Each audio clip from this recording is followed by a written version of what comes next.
Shalom Bapak Ibu Saudara, puji nama Tuhan. Sore hari ini kita bersyukur karena kesempatan Tuhan masih berikan buat setiap kita untuk datang beribadah dan juga mendengarkan firman Tuhan. Mari saat ini kita mau siapkan hati kita untuk kita boleh datang menyembah Tuhan. Dia adalah Raja di atas segala raja. Dia layak untuk dipuji, dia layak untuk disembah sampai selama-lamanya. Mari kita mau berdoa bersama-sama. Sungguh kami bersyukur Tuhan untuk pemeliharaan-Mu yang sempurna dalam hidup kami hingga saat ini Tuhan. Sehingga kami semua umat-Mu merasakan betapa Tuhan itu baik bagi kami. Perbuatan-perbuatan-Mu yang dahsyat boleh kami rasakan Tuhan. Engkau sudah menyatakan perbuatan-Mu juga yang ajaib bagi kami. Biarlah hati kami melimpah dengan ucapan syukur bagi Tuhan kami. Sebab hanya Engkau yang layak dipuji, disembah untuk selama-lamanya. Engkau hadir dan melawat setiap kami. Di dalam nama Tuhan Yesus kami berdoa. Haleluya. Amin. Mari kita mau datang bersyukur kepada Tuhan. Kita mau bawa pujian yang terbaik bagi Dia, Raja kita. Haleluya.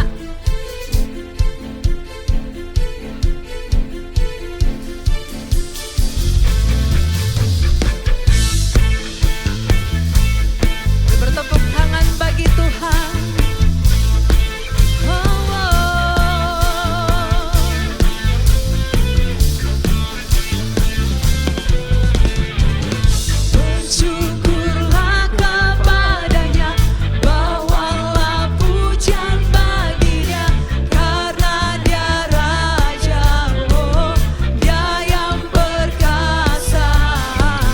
Tuhanlah kekuatanku, Mazmur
untuk selama-lamanya. Karena Engkau Raja di atas segala raja. Engkau layak untuk terus kami sembah. Sebab mulialah nama-Mu Tuhan. Haleluya Yesus.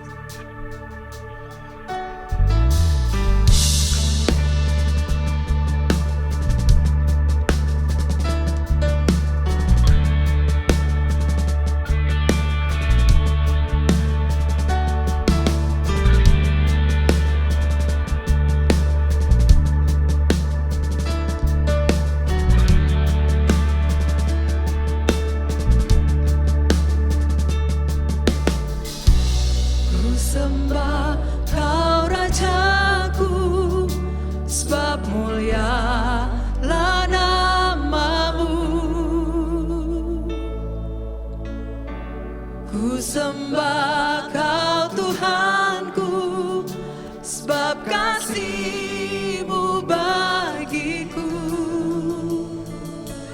Tak ku takut dan ragu, karena Kau ada dalamku.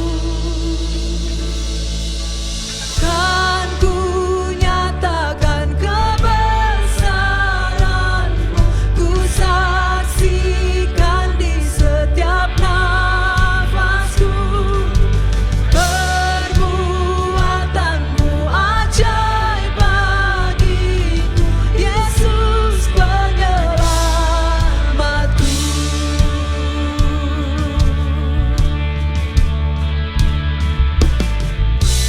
Ku sembah Kau Rajaku, sebab mulialah nama-Mu. Ku sembah Kau Tuhanku, sebab kasih-Mu bagiku. Tak ku takut dan ragu, karena Kau ada dalamku. Kan ku nyatakan kebesaran-Mu, ku saksikan di setiap nafasku. Perbuatan-Mu ajaib bagiku, Yesus penyelamatku.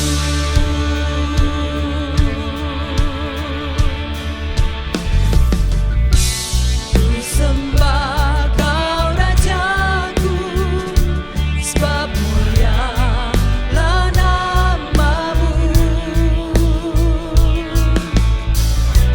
Ku sembah Kau Tuhanku, sebab kasih-Mu bagiku.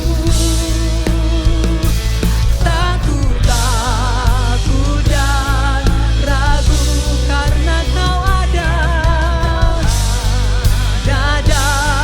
dalamku. Kan ku nyatakan kebesaran-Mu, ku saksikan di setiap nafasku. Perbuatan-Mu ajaib bagiku, Yesus penyelamat. Kami nyatakan kebesaran-Mu, ku saksikan perbuatan-Mu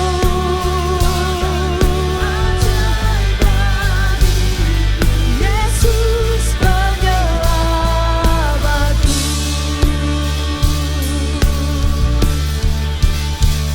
Biar alam raya seisi semesta bertelut memandang-Mu. Buat seluruh karya-Mu, oh Yesus, Engkaulah Raja termulia. Biar alam raya seisi semesta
nyata kasih-Mu bagi kami,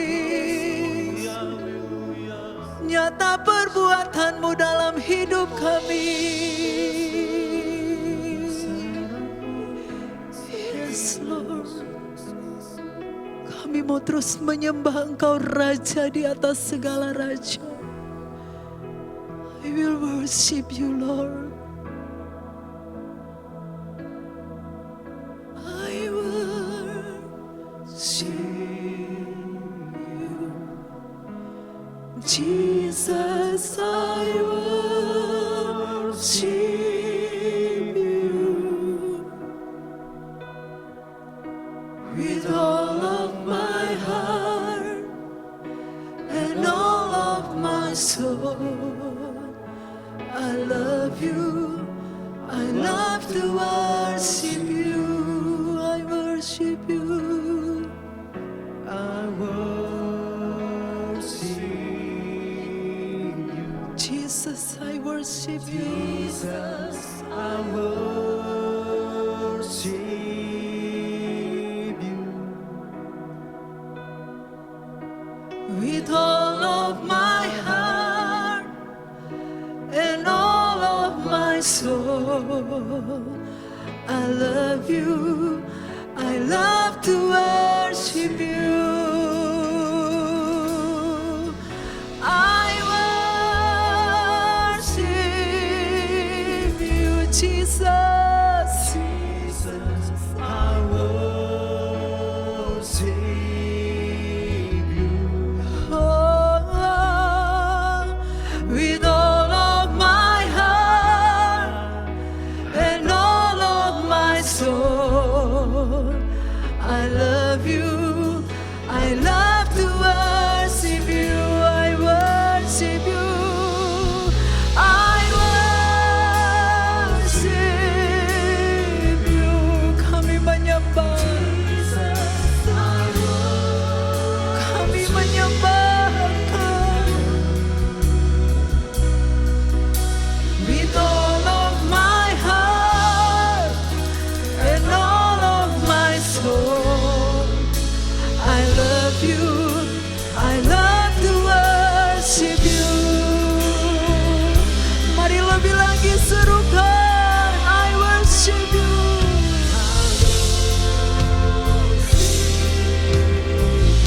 Jesus,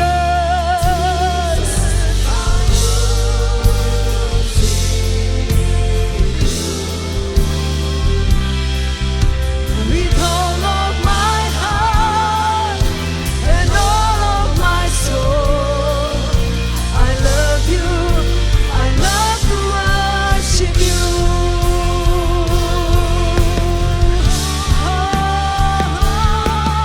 I worship you. Jesus, I worship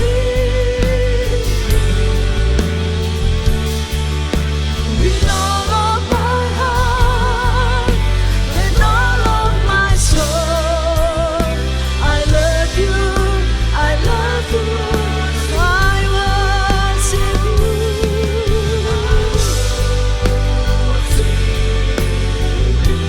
Jesus,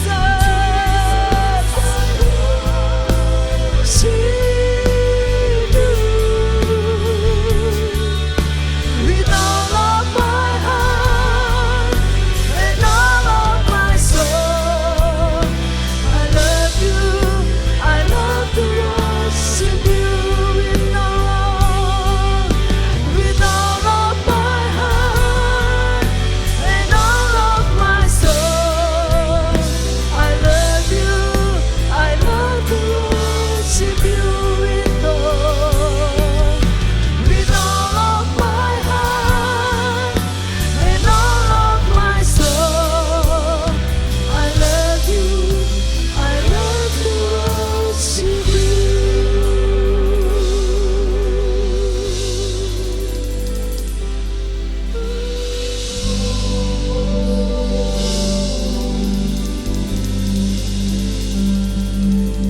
Terima kasih Bapa. Kami sangat membutuhkan Engkau. Engkau sumber hidup kami. Ajar kami Tuhan mengenal siapa Engkau, supaya kami makin bisa menghormati Engkau dengan baik. Tuhan, terima kasih buat segala anugerah-Mu yang besar bagi kami. Kuduskan hidup kami. Terus kuduskan hidup kami Tuhan, supaya kami sadar bahwa kami benar-benar orang yang perlu Tuhan Engkau bimbing, Engkau pimpin sampai kami berjumpa muka dengan Tuhan. Terima kasih, berfirmanlah dan kami siap untuk mendengar. Dalam nama-Mu Tuhan Yesus, kami panjatkan segala doa kami. Haleluya. Amin. Kembali bertemu teman-teman yang kekasih dalam Tuhan Yesus Kristus. Kita terus belajar mengenai hubungan kita dengan Tuhan. Ya, Anda mesti tahu bahwa Tuhan mencipta manusia dengan tujuan tentunya. Salah satu tujuan yang terpenting itulah persekutuan. Jadi ingat, Tuhan mencipta manusia dengan tujuan. Semua orang yang melakukan atau mencipta sesuatu mesti punya tujuan. Kalau mencipta kursi untuk duduk, kalau membuat meja untuk makan, kalau manusia dicipta, Tuhan punya rencana. Rencananya adalah persekutuan. Ya, dan persekutuan ini bisa dua macam, yaitu persekutuan sebagai keluarga Allah. Karena itu gereja disebut keluarga Allah. Tapi persekutuan antara kepala dan tubuh, di mana ada suatu koneksi hubungan di mana tubuh ini bekerja, bergerak, ya. Untuk apa? Untuk supaya kepala ini tetap bisa eksis dengan baik melalui tangan dan kaki dan sebagainya. Kita merawat sebenarnya bagian terpenting dari hidup kita itu otak kita yang memikir, dan itu ditunjang oleh tangan, kaki, dan alat-alat anggota tubuh ini. Jadi kita melihat supaya manusia itu bisa hidup. Ya, karena itu judul daripada subtema Aku Mengasihi Kamu hari ini adalah 3 sumber hidup. Ada 3 sumber hidup, ya. Mari kita akan membacakan ayat ini yang luar biasa. Bahwa Tuhan itu memang digambarkan seperti air. Kalau sudah melihat zaman dahulu, orang itu bermukim selalu mencari yang namanya sungai.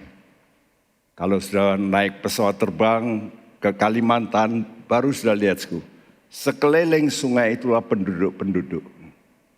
Ya, kenapa, Karena salah satu yang bisa menghidupi manusia itu air.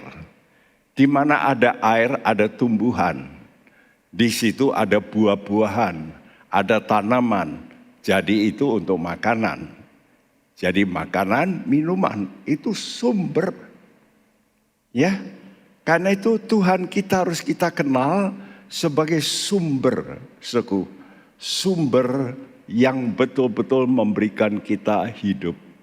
Mari kita bacakan Yeremia 17 ayat 13 yang berbunyi, Ya pengharapan Israel, Tuhan, semua orang yang meninggalkan Engkau akan menjadi malu. Orang-orang yang menyimpang daripadamu akan dilenyapkan di negeri. Sebab mereka telah meninggalkan sumber air yang hidup, yakni Tuhan. Ya, sumber air yang hidup, yakni Tuhan. Dimulai dengan perkataan ya pengharapan Israel. Jadi salah satu yang sangat penting supaya umat Tuhan itu eksis, supaya bisa bertahan dalam segala macam problem, harus punya pengharapan yang kokoh, yang kuat. Orang kalau mempunyai pengharapan, dia itu akan mempunyai kekuatan. Nah, kekuatan ini yang membuat mereka tidak meninggalkan. Ayat ini berkata, semua orang yang meninggalkan engkau, ada dua perkara. Meninggalkan Tuhan karena masalah biasanya. Tapi ada orang yang menyimpang. Nah, ini karena pakai pikiran sendiri.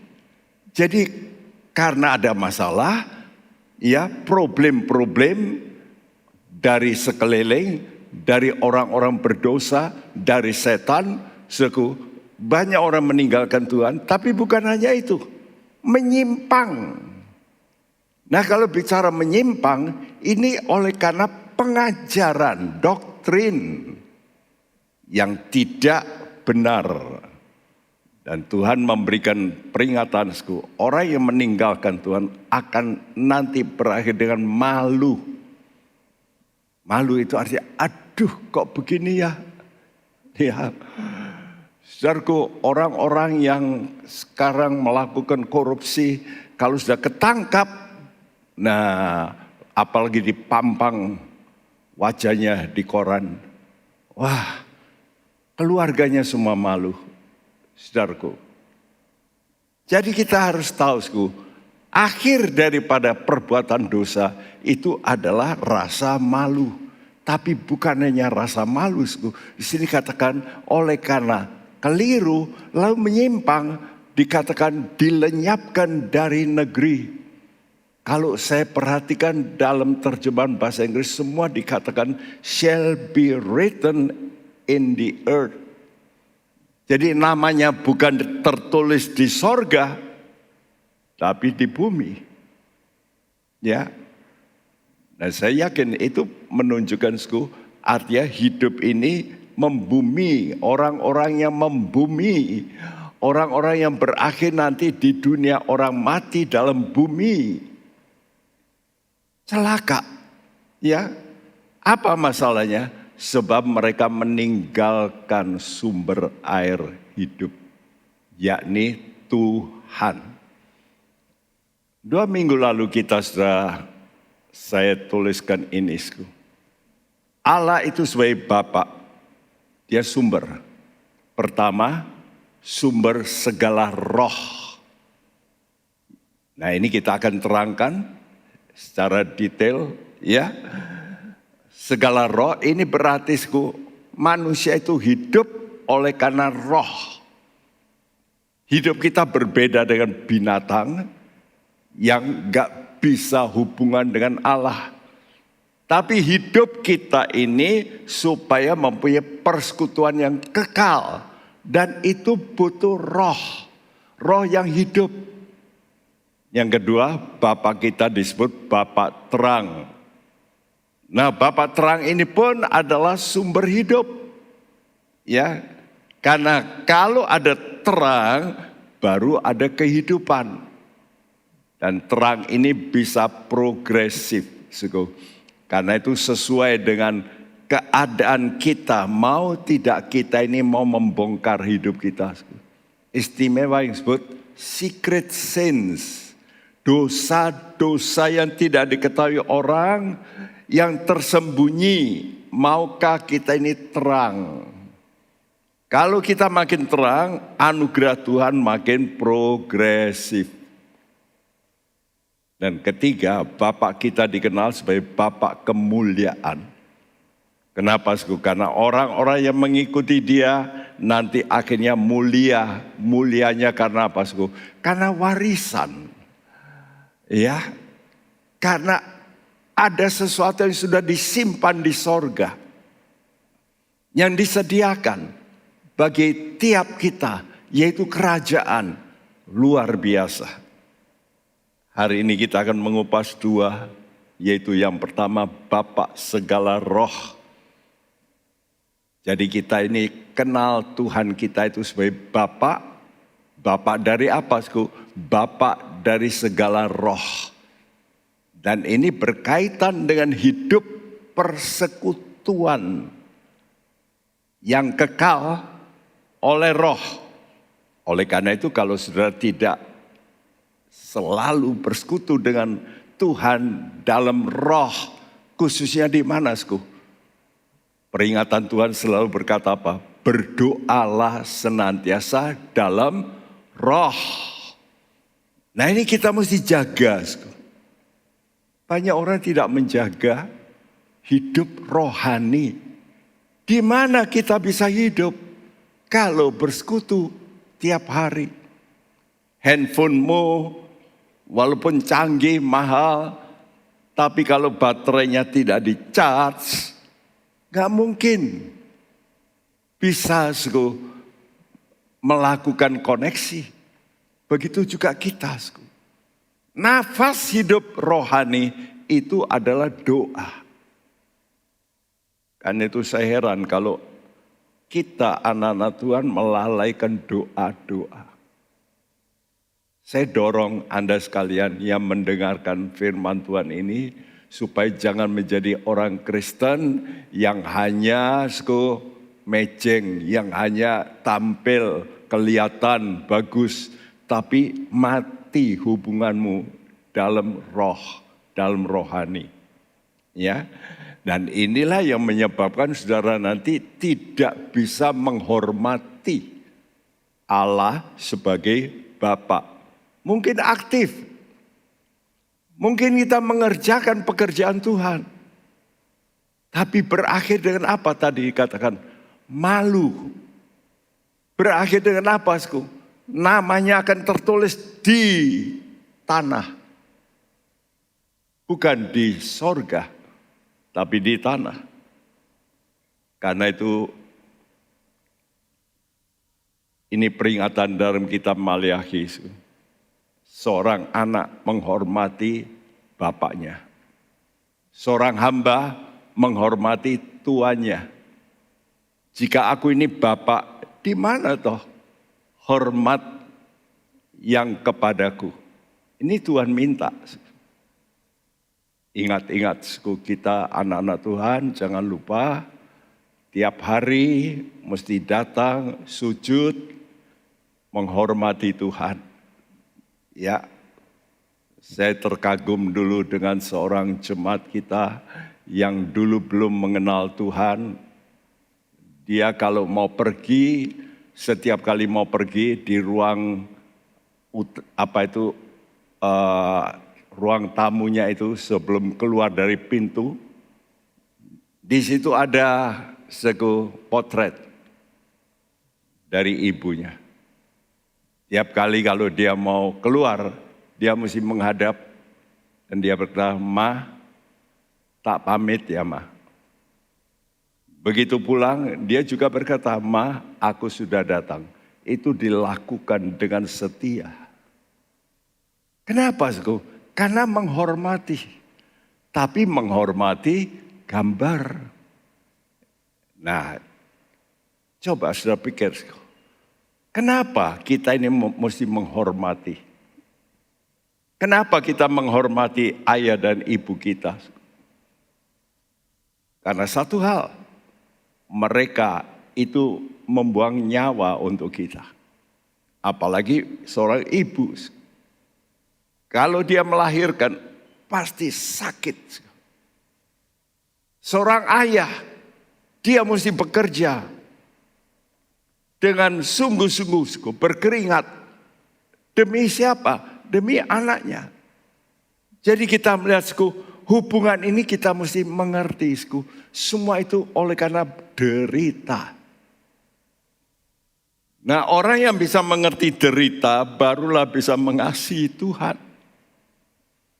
Kalau Anda tidak bisa mengenal salib, bagaimana Yesus tersalib, kasihmu gak bisa baik. Karena itu Tuhan tanya, siapa yang tergambar di depan matamu? Yesus yang tersalibkah? Coba kalau orang sudah kena pengaruh, ya pikiran najis, pikirannya itu si A, si B, itu terbayang-bayang. Bukan Yesus yang tersalib. Karena itu mari kita kembali kepada pengajaran dasar. Kita mesti kembali kepada hubungan kita dengan Tuhan. Dan kita harus ingat selalu salibnya. Dan itu membuat kita bisa tahu, kita menghormati. Nah, umat Tuhan waktu dibuang ke Babel, mereka komplain. Mereka mengeluh, Tuhan ini kok begini, kami kan umat Tuhan. Kenapa kami menghadapi hajaran ini? Nah, mereka betul dihajar. Kalau sudah baca dalam kitab Nabi Yesaya, Tuhan memakai bangsa lain untuk sebagai cambuk. Untuk apa? Mendisiplin, menghajar. Kerajaan Israel utara itu dicambuk Tuhan melalui bangsa Assyria. Dan bangsa ini kejam sekali. Kalau saya membaca riwayatnya, aduh kejamnya bukan main. Orang bisa disate dari anusnya ya. Pakai bambu begitu, ditusuk dari anus itu. Lalu dipancangkan gitu. Jadi orang itu terpancang di atas tiang-tiang. Ya supaya musuh itu takut. Kalau saya melihat gambar-gambar itu, waduh. Betul-betul kejam sekali. Ya. Dan mereka hancur oleh karena Assyria. Tahun 722 sebelum Masehi. Lalu kerajaan selatan yang disebut kerajaan Yehuda itu pun hancur oleh Babylon. Tahun 606. Ya, dikalahkan lalu tahun 587 itu dibakar. Ya, dan mereka diungsikan ke Babel. Walaupun demikian kitab Maleakhi sebagai kitab terakhir berkata, aku mengasihi kamu. Nah, mereka berkata, gimana mengasihi? Faktanya kami begini. Kerajaan kami runtuh, kerajaan utara runtuh, kerajaan selatan runtuh. Bagaimana Tuhan kau bicara, aku mengasihi kamu?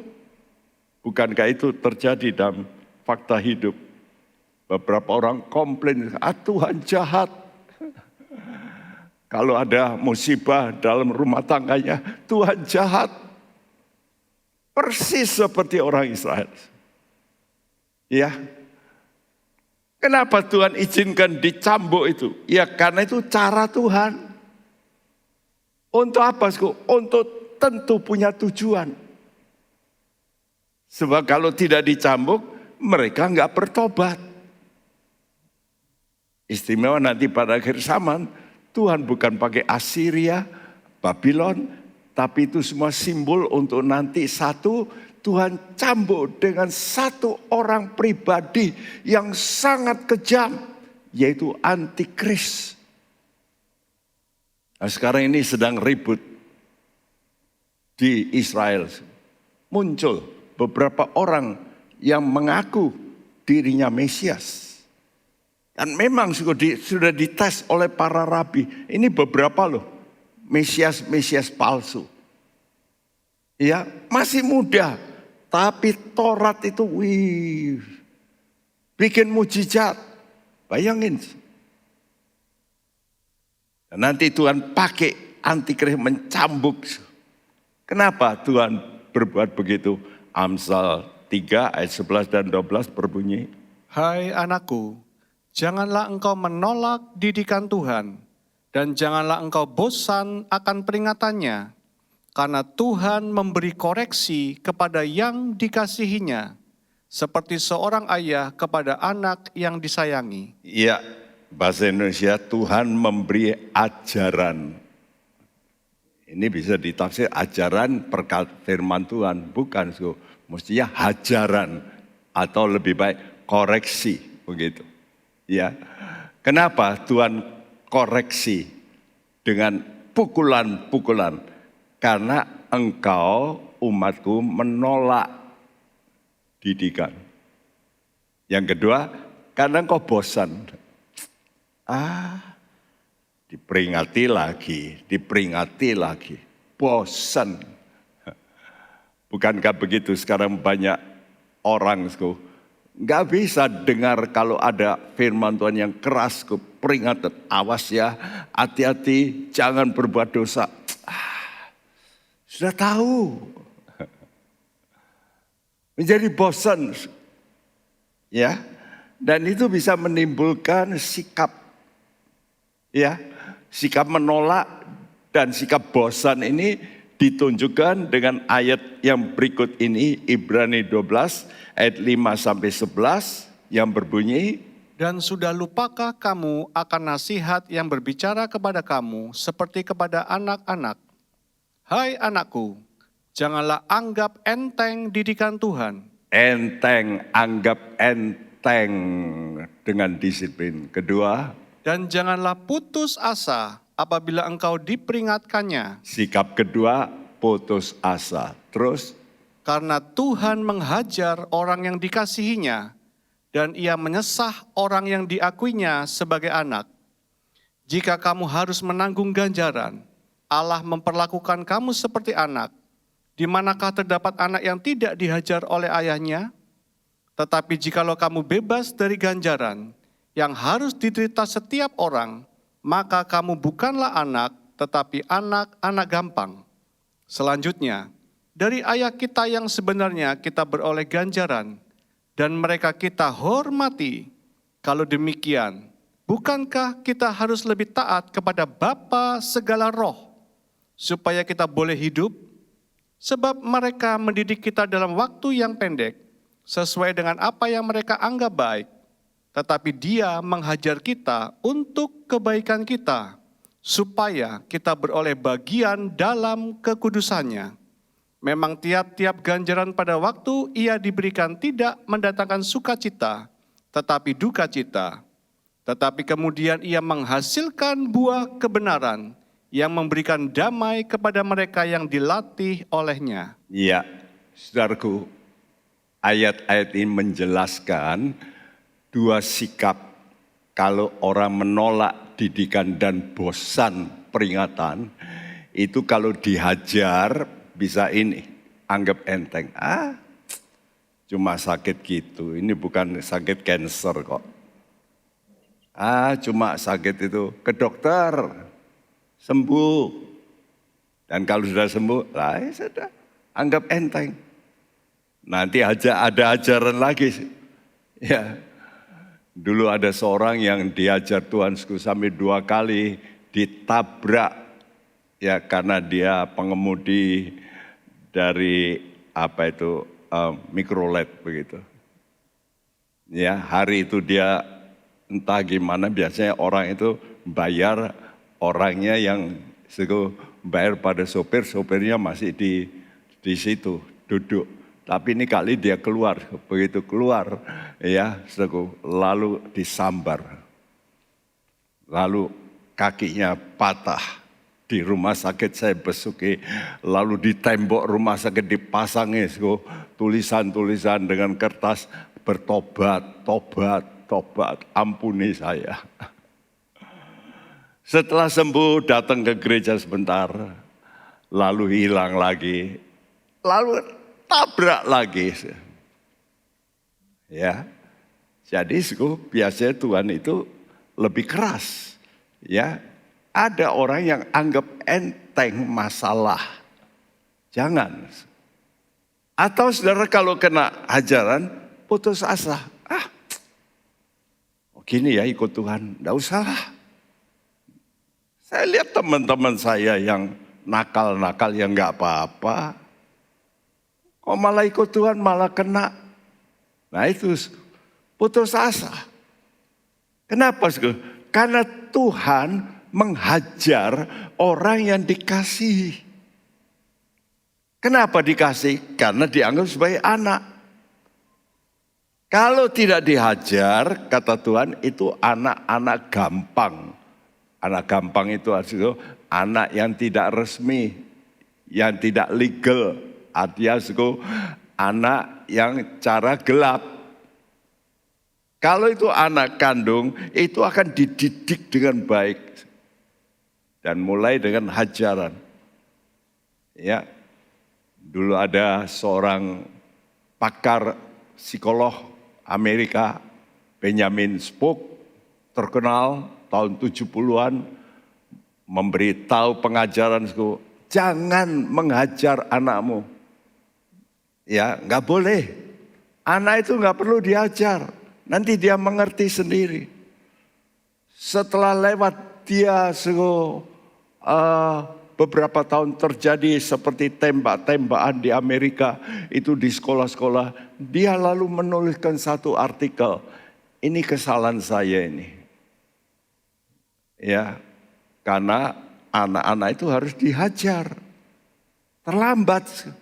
Ini psikolog terkenal yang sangat laku laris bukunya. Ya, Benjamin Spock. Ya, tapi gagal. Anaknya sendiri bunuh diri. Saudaraku, kenapa Tuhan itu hajar?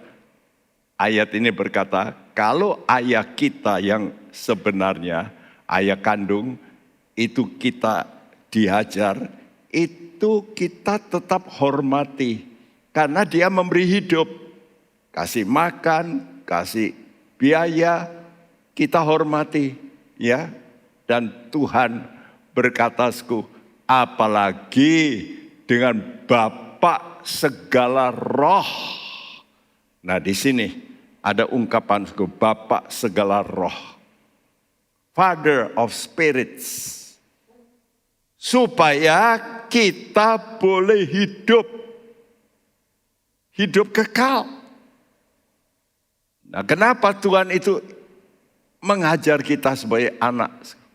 Supaya ada dua hal, yaitu supaya kita beroleh bagian dalam pertama kekudusannya.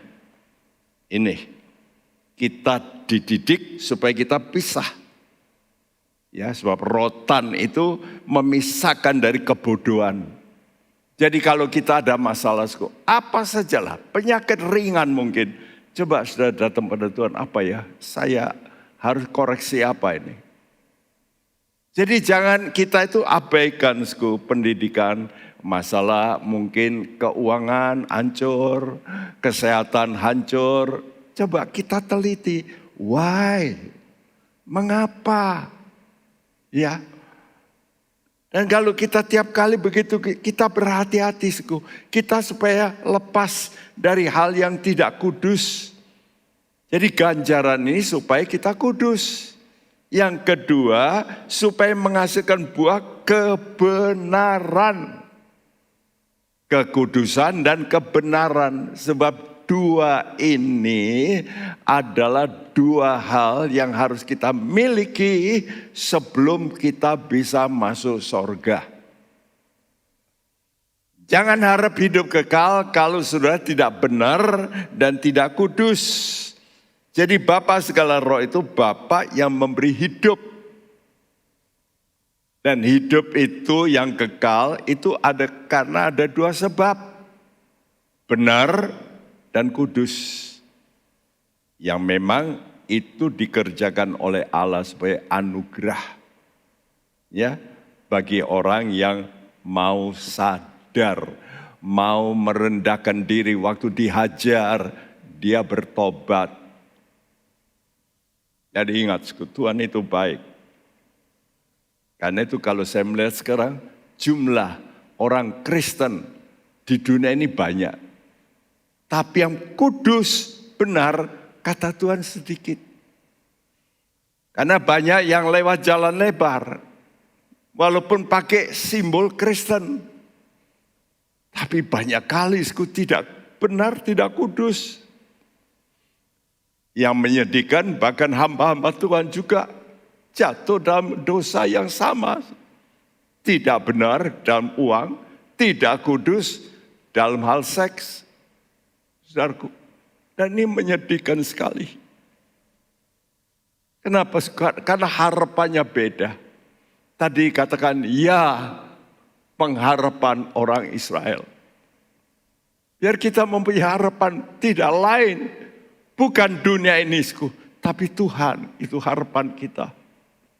Harapan kita adalah Tuhan, itulah yang memberi hidup. Saudaraku, karena itu kita melihat, kenapa Tuhan itu mau menghidupkan kita. Apa tujuannya? Efesus 2 ayat 1, lalu ayat 4 sampai 6 berbunyi, Kamu dahulu sudah mati karena pelanggaran-pelanggaran dan dosa-dosamu. Tetapi Allah yang kaya dengan rahmat, oleh karena kasih-Nya yang besar, yang dilimpahkannya kepada kita, telah menghidupkan kita bersama-sama dengan Kristus, sekalipun kita telah mati oleh kesalahan-kesalahan kita. Oleh kasih karunia kamu diselamatkan. Dan di dalam Kristus Yesus Ia telah membangkitkan kita juga dan memberikan tempat bersama-sama dengan Dia di sorga. iya, kamu dahulu sudah mati. Kata-kata ini kadang-kadang, loh aku mati apanya? Nah makanya mesti sudah mengerti, yang Tuhan maksud di sini mati rohani. Hubunganmu itu putus. Kenapa? Karena dosa, pelanggaran-pelanggaran dan dosa-dosamu. Tapi Allah yang kaya dengan rahmat dan karena kasih-Nya yang dilimpahkan pada kita, kita ini dihidupkan waktu kita percaya Yesus. Kita mau bertobat, kita minta ampun, maka mulai terjadi hubungan. Roh kita hidup, sehingga apa bukti roh kita hidup? Saudara mulai bisa berdoa. Dan sudah bisa merasakan. Dulu sudah berdoa enggak merasakan. Karena itu kalau di sini ada saudara-saudara yang mendengar firman Tuhan, kalau doa-doa itu tidak engkau bisa rasakan ada sesuatu hubungan, berarti rohmu mati. Ya, ada seorang anakku main layangan oleh karena tinggi sekali sampai enggak kelihatan. Dan dia terus gini, orang yang mendekati dia lihat ke atas, apa toh? Enggak ada apa-apanya. Saya dulu pernah main layangan, kan suka layangan. Ya. Sampai benang juga saya gelas sendiri supaya bisa main untuk sambet ya. Dengan teman-teman potong-potong, kalau bisa menang, wah sukacita. Begitu panjang sekali, kadang-kadang enggak kelihatan sampai. Walaupun tidak kelihatan, tapi ada getaran. Kita dengan Tuhan begitu. Kita enggak melihat Tuhan. Tapi waktu kita berdoa, ada sesuatu. Getaran dalam batin kita. Yang memberikan damai sejahtera. Sukacita. Itulah roh. Karena itu kata Tuhan, kerajaan Allah bukan soal makan minum. Tapi kebenaran, damai, sukacita oleh Roh Kudus. Kalau saudara betul-betul hubunganmu intim dengan Tuhan, mesti hatimu damai, itu barometer. Dan kok ada sukacita, walaupun ada masalah. Itu namanya rohanimu hidup. Nah kalau engkau sudah hidup begini, maka di dalam Kristus Yesus, Ia telah membangkitkan kita, roh kita, dan memberi tempat bersama-sama dengan Dia di sorga. Apa artinya? Jadi waktu saudara mulai hidup rohanimu, rohmu ini boleh masuk kerajaan sorga. Mengakses. Ya, jadi persekutuan dengan Allah yang Maha Kudus. Sehingga kita ini menjadi orang-orang kudus. Karena itu nanti baca Roma 6 ayat 19 sampai 23 secara lengkap. Saya simpulkan saja, kita ini harus menyerahkan. Nah ini, supaya engkau itu bisa pisah, kudus, engkau mesti menyerahkan anggota tubuhmu kepada Tuhan, menjadi hamba kebenaran. Engkau sekarang mulai tidak mau yang nggak benar. Mesti selalu yang benar. Kalau sudah bisa begitu, membawa kepada pengudusan. Jadi saudara tidak bisa kudus kalau tidak didahului dengan kebenaran. Ya. Dan akhir daripada pengudusan, hidup kekal. Jadi nggak mungkin kita itu masuk surga kalau nggak kudus. Jadi dahulu kita ini hamba dosa. Roh kita mati. Apa artinya? Putus hubungan dengan Allah. Tapi oleh karena kita percaya, bertobat, roh kita dihidupkan. Ya, segala belenggu dilepaskan Tuhan, roh kita mulai terkonek, lalu kita mau jadi hamba kebenaran, ya, yang membawa kepada pengudusan. Kita mulai nggak mau yang berdosa, tolak. Akhirnya nanti hidup kekal.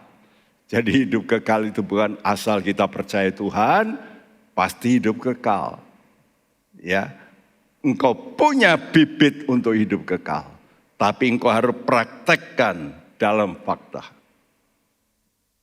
Ini Bapa segala roh. Tapi yang kedua, dia itu Bapa segala terang. Ya, Yakobus 1 ayat 17. Setiap pemberian yang baik dan setiap anugerah yang sempurna datangnya dari atas, diturunkan dari Bapa segala terang. Padanya tidak ada perubahan atau bayangan karena pertukaran. Ya, segala pemberian yang baik. Perhatikan itu. Anugerah yang sempurna. Itu datangnya dari Bapa segala terang. Kalau begitu saudara, kalau mau terus menerima pemberian yang baik dan makin terus bisa sempurna, maka hidupmu harus makin terang, makin terang. Nah, itu menyukakan Tuhan. Kembali ke Maleakhi 1 ayat 6a dan b. Seorang anak menghormati bapaknya dan seorang hamba menghormati tuannya. Jika aku ini Bapa, di manakah hormat yang kepadaku itu?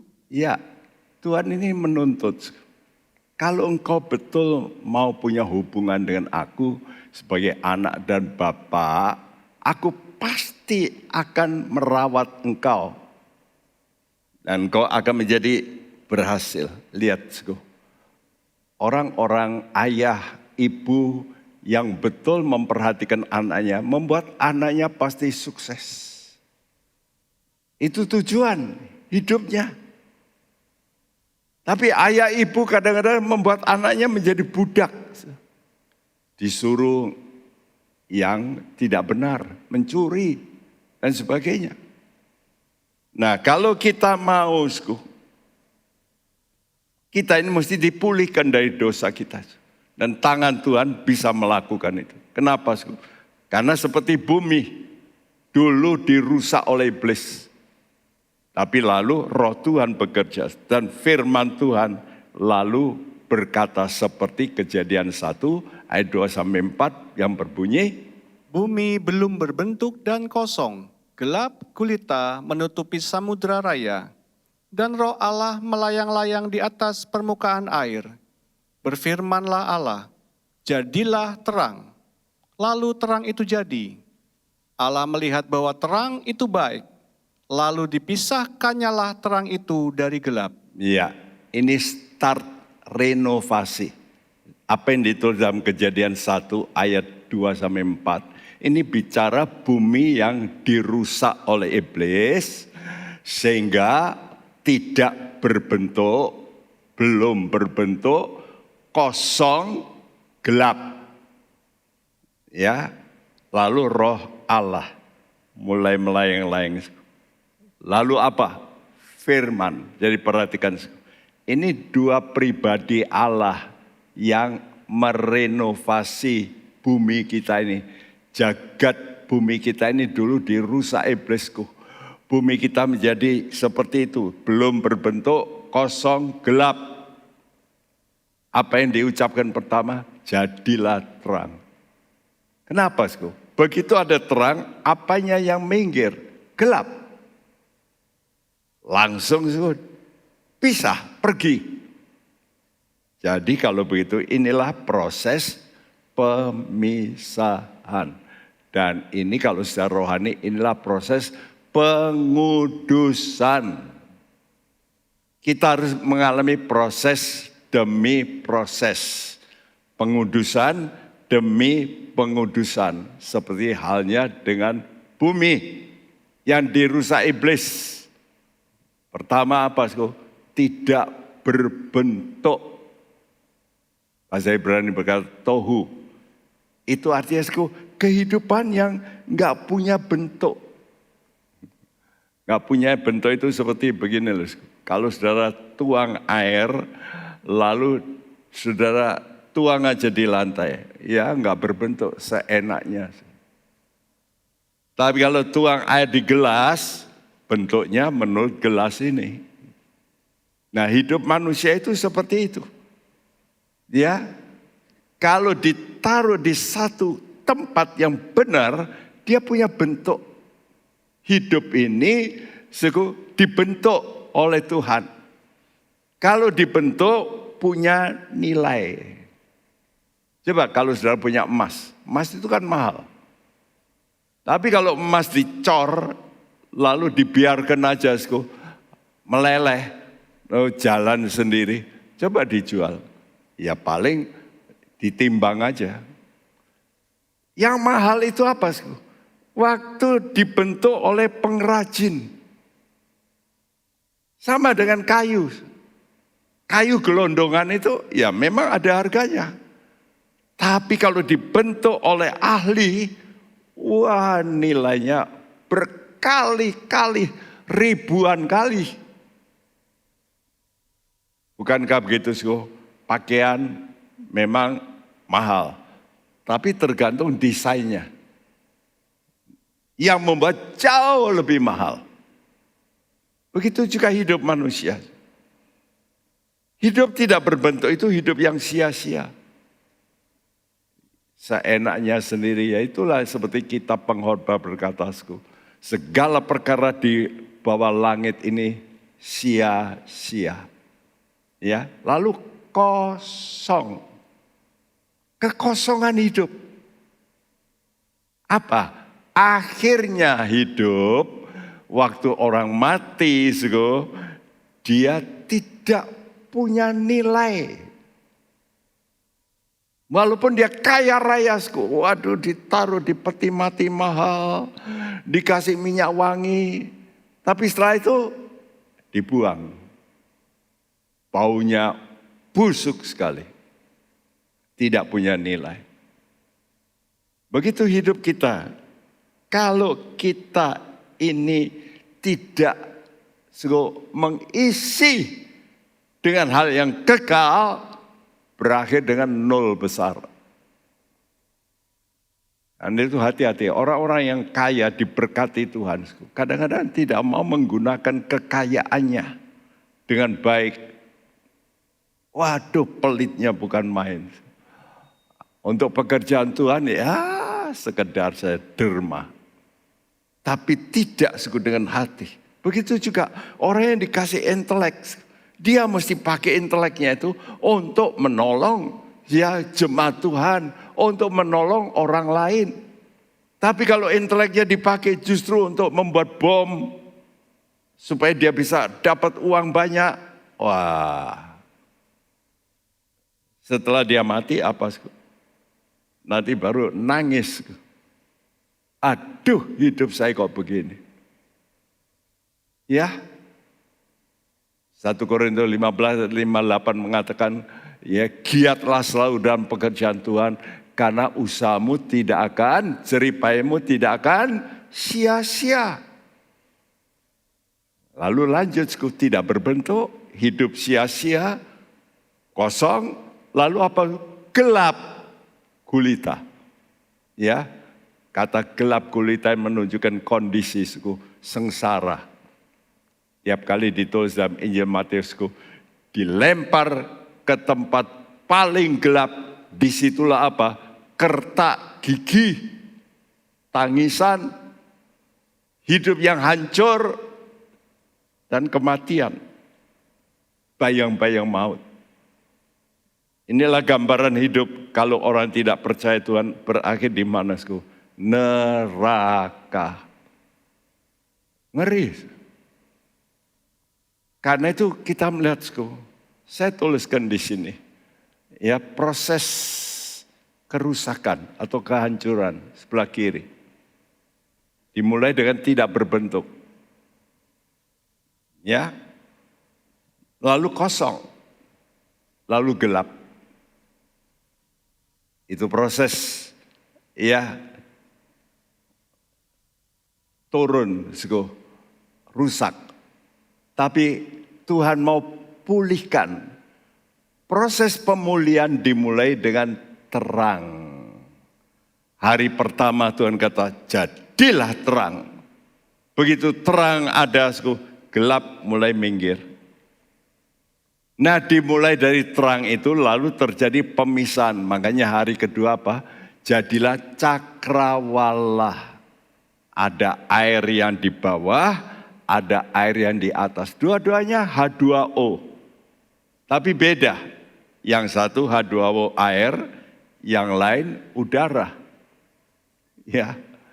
Coba kalau air terus, apalagi zaman itu zaman es.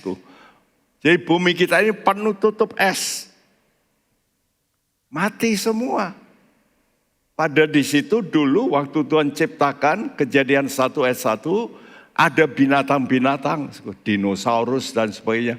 Nah itu Kejadian 1 ayat 1 itu ada binatang-binatang yang gede-gede yang macam-macam. Tapi ketutup es, mati semua.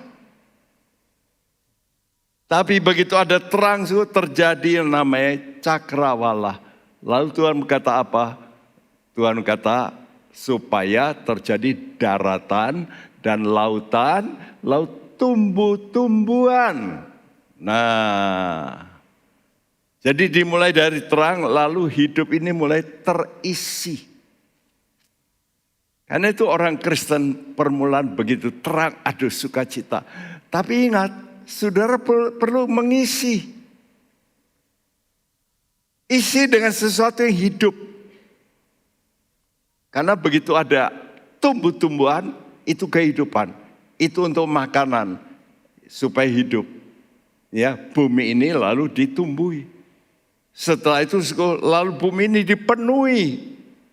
Dengan apa? Dengan ikan-ikan, dengan burung-burung, dengan kehidupan yang penuh, ya, ini namanya hidup yang penuh. Nah inilah proses pemulihan. Jadi saya tuliskan dengan terang, terjadilah hidup dalam anugerah yang progresif. Nah saat Yesus di dunia, dia berkata, akulah terang dunia. Karena itu kalau orang mau percaya kepada Yesus, maka terang Tuhan mulai bersinar. Dia mulai melihat, aduh ini kok ada sisi gelap ini. Saya nggak mau ini. Nah dia mulai bertobat. Ya, karena terang Tuhan bersinar dari dalam hatinya, dia melihat damai, aduh ini dulu bikin kacau. Saya nggak mau lagi. Terjadi apa? Perubahan. Tapi tidak sekaligus perubahan demi perubahan. Tergantung dari apa? Tergantung daripada terang ini. Apakah terang ini makin naik. Itu namanya didim ya. Kalau sudah punya rumah kadang lampu itu mulai pelan redup lalu tunggu. Wih tambah lama tambah terang. Nah kita juga mesti begitu, supaya terang ini bisa mencapai puncak. Yohanes 1 ayat 16-17. Karena dari kepenuhannya kita semua telah menerima kasih karunia demi kasih karunia. Sebab hukum Taurat diberikan oleh Musa, tetapi kasih karunia dan kebenaran datang oleh Yesus Kristus. Ya, karena itu sudah menjadi anak Tuhan itu mesti terus bisa connect terus dengan Tuhan dan belajar terus apasku. Karena anugerah, sini katakan kasih karunia demi kasih karunia. Kata kasih karunia itu kalau dulu sebut anugerah, ya. Jadi dari kepenuhannya kita akan menerima anugerah demi anugerah. Artinya kalau Tuhan itu makin kau kenal secara penuh, makin anugerahnya makin banyak, makin banyak, makin banyak. Jadi oleh karena itu kita mesti menerima Yesus. Lalu mengenal Yesus itu berarti sudah mulai taat. Makin sudah taat, progresif. Ya, maka saudara ini lalu sifat Yesus mulai muncul. Terus naik sampai mencapai kepenuhan Kristus. Ini yang diharapkan. Nah, untuk mencapai kepenuhan Kristus inilah Tuhan itu mengutus hamba-hamba Tuhan. Ya. Kenapa Tuhan panggil saya dari pekerjaan di Jakarta, lalu mulai merintis. Ya. Dari rasa dihormati, sekarang harus mulai merintis dengan susah payah. Karena saya mempunyai tujuan, saya mau menjadi hambanya, saya mau balas kasih Tuhan. Karena itu Tuhan pakai hamba-hamba Tuhan untuk apa? Ini Efesus 4 ayat 11 sampai 13. Dan ialah yang memberikan baik rasul-rasul maupun nabi-nabi, baik pemberita-pemberita Injil maupun gembala-gembala dan pengajar-pengajar, untuk memperlengkapi orang-orang kudus bagi pekerjaan pelayanan, bagi pembangunan tubuh Kristus, sampai kita semua telah mencapai kesatuan iman dan pengetahuan yang benar tentang anak Allah, kedewasaan penuh, dan tingkat pertumbuhan yang sesuai dengan kepenuhan Kristus. Kepenuhan Kristus. Itulah sebabnya Tuhan memberikan kepada gereja, jemaat, rasul, nabi, pemberita Injil, lalu gembala, lalu pengajar. Nah, Tuhan memberikan saya 2 office, gembala dan pengajar. Memang ini biasa begitu. Rasul Paulus, dia itu pemberita Injil, rasul dan pengajar. 3. Ya. Ada orang yang diberi 1, ada yang dikasih 2, 3. Yesus 5-5-nya. Ya. Untuk apa? Untuk mendidik orang, memperlengkapi jemaat supaya mencapai namanya tingkat pertumbuhan sampai kepenuhan Kristus. Nah, dalam perjanjian lama khususnya saat Maleakhi, itulah tugas imam. Karena itu begitu Tuhan marah sama imam. Kenapa? Ya karena ini, Maleakhi 1 ayat 6a sampai 6c. Seorang anak menghormati bapaknya dan seorang hamba menghormati tuannya. Jika aku ini bapa, di manakah hormat yang kepadaku itu? Jika aku ini tuan, di manakah takut yang kepadaku itu?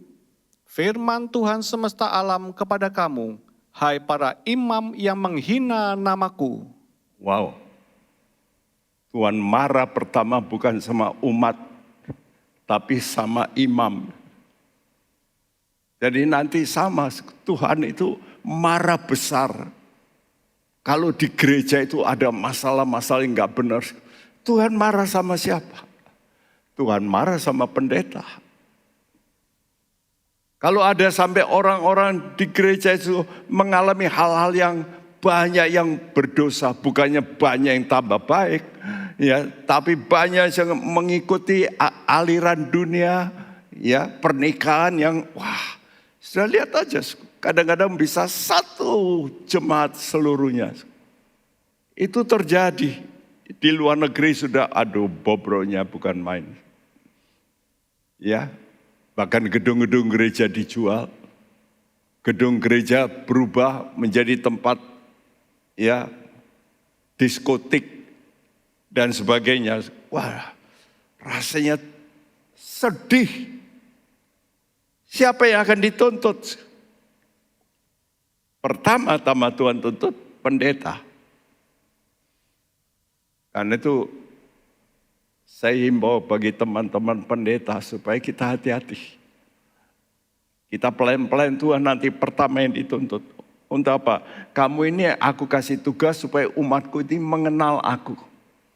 Kalau mengenal pasti tidak makin berbuat dosa.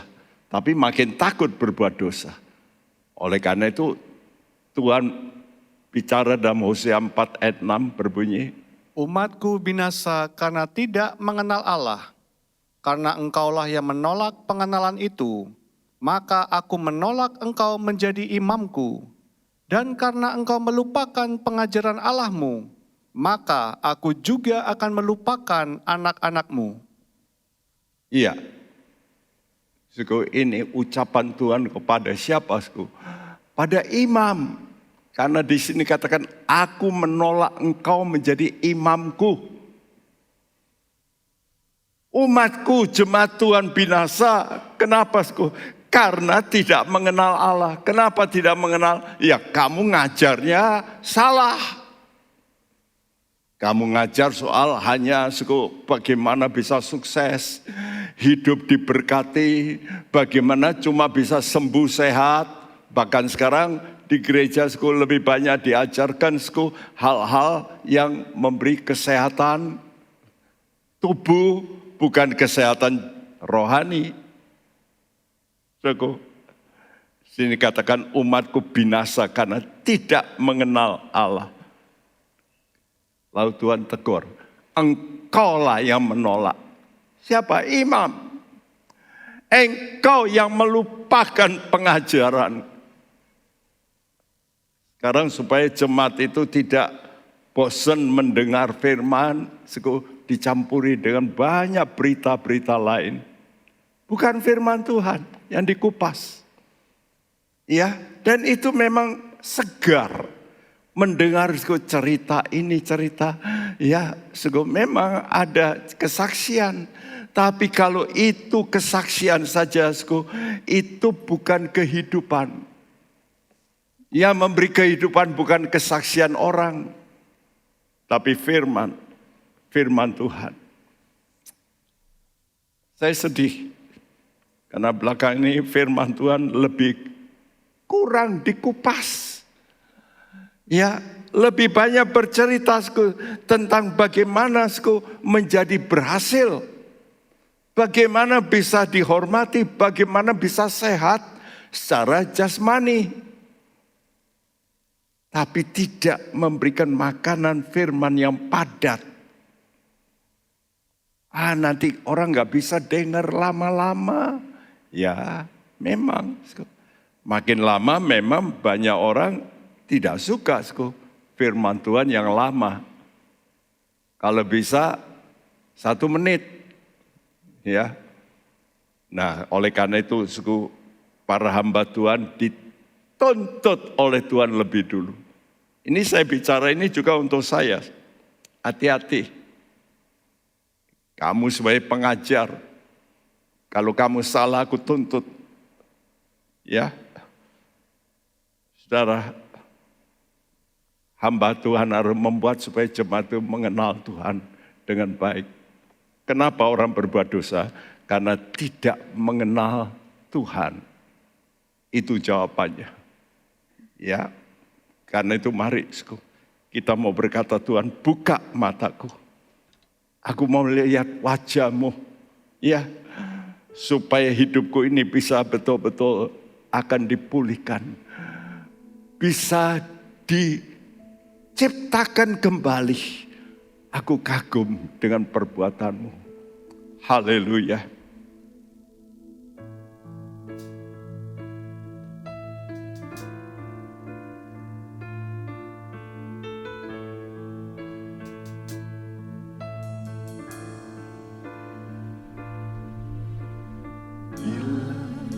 Ku buka mataku dan lihat wajah-Mu, ku terkagum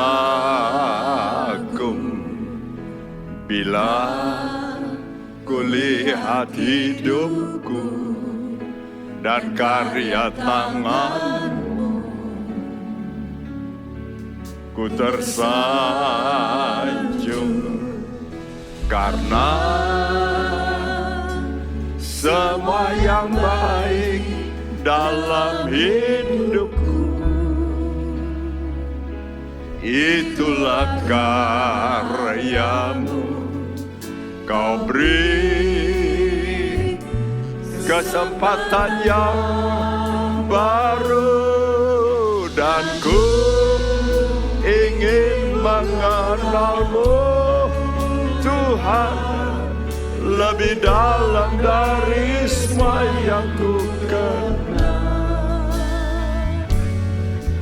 Tiada kasih yang melebihi-Mu, ku ada untuk menjadi penyembah-Mu. Mari kita berdiri. Bila ku buka mataku, bila ku buka mataku dan lihat wajah-Mu, ku terkagum bila ku lihat hidupku dan karya tangan-Mu. Ku tersanjung karena semua yang baik dalam hidupku, itulah karya-Mu. Kau beri kesempatan yang baru dan ku ingin mengenal-Mu, Tuhan, lebih dalam dari semua yang ku kenal. Tiada kasih yang melebihi-Mu, ku ada untuk menjadi penyembah. Saudaraku, jangan puas hanya dengan datang mendengar firman, tapi hidup Anda tidak mengalami perubahan yang drastis. Mari berseru, Tuhan, ubahkan hidupku. Beri aku kesempatan yang baru seperti nyanyian ini, supaya aku makin mengenal Engkau. Supaya aku tidak berbuat dosa lagi. Apalagi yang sudah berulang-ulang jatuh dalam dosa yang sama. Menjeritlah, berserulah, bertobatlah. Minta anugerah Tuhan, Tuhan, kerjakanlah dengan tangan-Mu. Biar tangan-Mu merajut hidupku, supaya menjadi karya-Mu yang indah sampai tersanjung. Datang pada Tuhan, Tuhan buka mataku.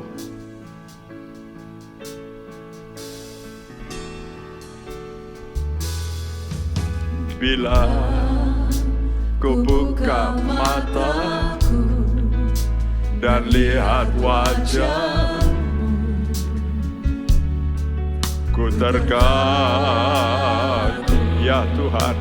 Bila ku lihat hidupku dan karya tangan, ku tersanjung karena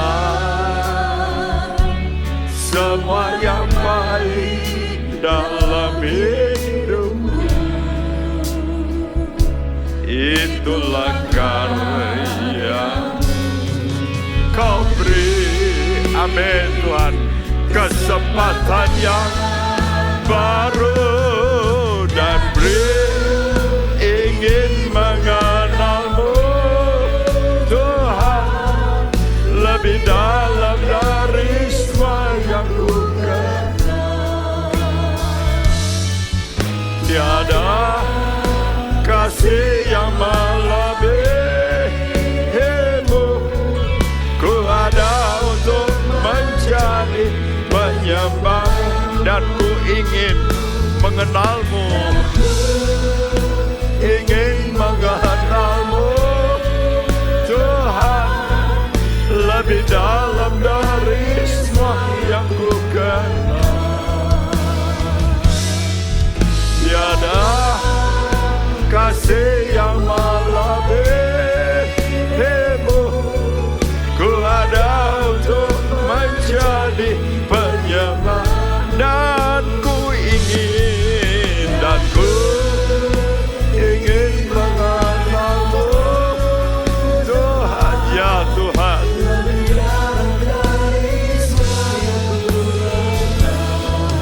Karena kasih-Mu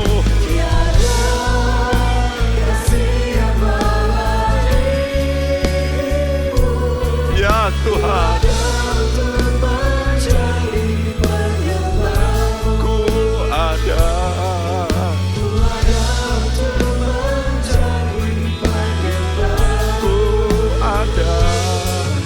ku ada untuk menjadi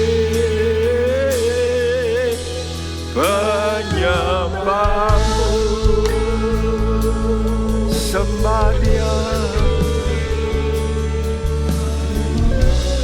bersyukur.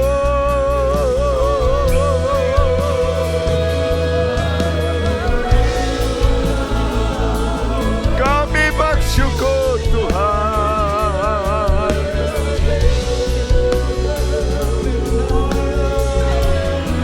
Karya-Mu bagi kami.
Setiap kali kami mendengar firman-Mu, ya tangan-Mu membentuk kami. Tuhan, ciptakan kami kembali. Engkau penjunan kami, bentuk kami. Kami mau menghancurkan diri kami, supaya hati kami menjadi lembut, supaya Engkau dapat Tuhan membentuk kami kembali. Biar karya-Mu terjadi dalam hidup kami. Engkau selalu memberi kami kesempatan yang baru, supaya kami perbaiki hidup kami, supaya kami diubah dari kemuliaan kepada kemuliaan. Kami percaya kuasa-Mu ya Roh Kudus. Bantu kami Tuhan, terus kerjakan hidup ini. Kami mau semua yang mendengar firman-Mu, kami mau menyerahkan hati kami dengan sungguh-sungguh, dan Kau bentuk terus diubahkan dari kemuliaan kepada kemuliaan, seturut kehendak-Mu Tuhan. Kami mau terus belajar menyembah Engkau. Kami rendahkan diri kami supaya hati kami lembut di mata Tuhan. Terima kasih Bapak, terima kasih buat kebenaran firman-Mu yang Kau sudah singkap, yang Kau berikan pencerahan pada kami hamba-Mu untuk disampaikan pada jemaat-Mu supaya mereka mengenal Engkau lebih dalam lagi. Terima kasih Bapak, terima kasih. Berkati juga pemerintahan kami yang sedang mengadakan konferensi tinggi ini. Tuhan sertai, lindungi semuanya supaya berjalan dengan baik. Dan Tuhan, biar Indonesia menjadi cahaya yang mulai bersinar terang untuk menerangi bangsa-bangsa. Terima kasih, pakai Tuhan Bapak Presiden kami, para menteri, TNI Polri yang menjaga semuanya dengan baik. Terima kasih, dan kami mau menerima berkat-Mu. Kami tadakan tangan kami, sudah Ku terimalah berkat anugerah sejahtera daripada Allah Bapa kita, dari Tuhan kita Yesus Kristus, dan persekutuan Roh Kudus. Tuhan memberkati engkau, melindungi engkau, menyinari engkau dengan wajah-Nya, dan memberi engkau kasih karunia, menghadapkan wajah-Nya padamu, dan memberikan engkau damai sejahtera. Mulai hari ini sampai Maranatha Dia datang kembali. Siap kita yang percaya berkata bersama, amin. Tuhan memberkati Anda sekalian, amin. Hai Inspiration People, jangan lupa untuk mengikuti iGen Online Service setiap Sabtu jam 5 sore di YouTube channel Generasi Inspirasi. God bless. Penyaluran kolekte maupun persembahan lainnya dapat dilakukan melalui transfer ke nomor rekening gereja dengan nomor 009 707 2071 atas nama Megawati dan Lee Irwande, atau dengan scan QR Code berikut ini. Bagi jemaat Tuhan yang rindu mendapatkan informasi seputar kegiatan gereja, renungan harian, dan lain-lain melalui WhatsApp gereja, Anda dapat mendaftar dengan cara ketik BC spasi on dan mengirimkan ke WA gereja dengan nomor 0815 7802 2000.